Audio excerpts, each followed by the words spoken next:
Let's face it, learning English with dry textbooks and long grammar videos doesn't work for everyone. If you've been struggling, don't worry. You just need a better way. Stories are one of the best ways to improve your English. Why? Because your brain remembers feelings, not rules. So if you're ready to learn English the smart way, like this video, subscribe, and turn on the bell. We have a new story for you every single day. Now let's jump into today's story.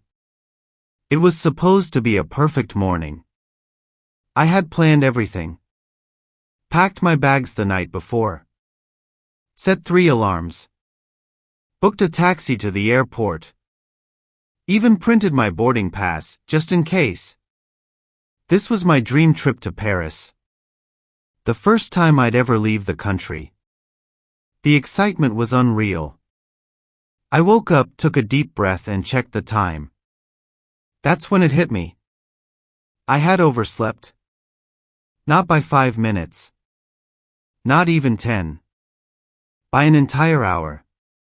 I jumped out of bed in full panic mode. Threw on clothes. Grabbed my suitcase. No shower. No breakfast. Just adrenaline. I ran outside and tried to order a taxi. Nothing available. I refreshed the app like a maniac. Still nothing. So I started walking to the main road, dragging my suitcase behind me like it was filled with bricks. I finally found a taxi, waved it down, and practically begged the driver to hurry. We raced through the city. I checked the clock every 10 seconds. Maybe, just maybe, I could still make it. But traffic had other plans. Red lights. Construction.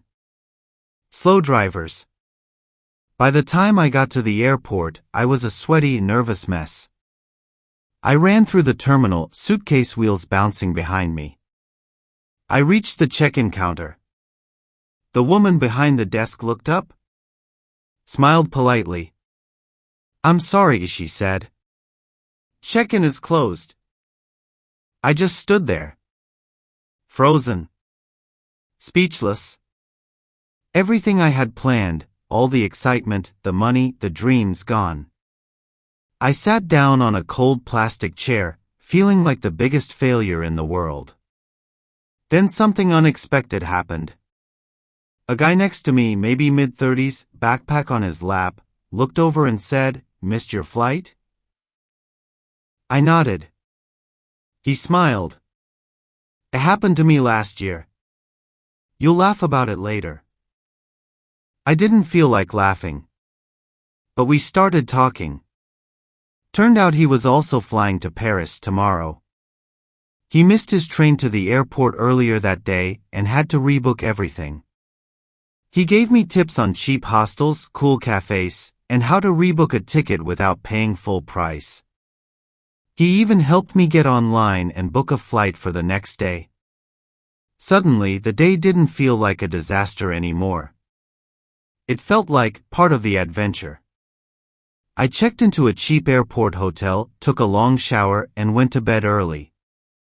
The next morning, I got to the airport extra early. Sat with a coffee.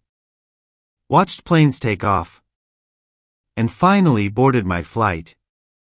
I arrived in Paris 24 hours late.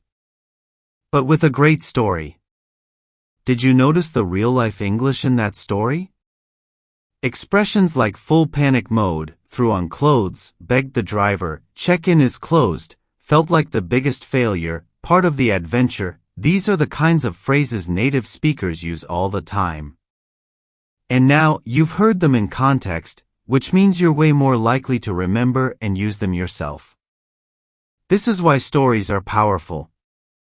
We help you grow your vocabulary, improve your listening, and feel confident in English, all through storytelling. So if this helped, like the video, subscribe to the channel, and comment below.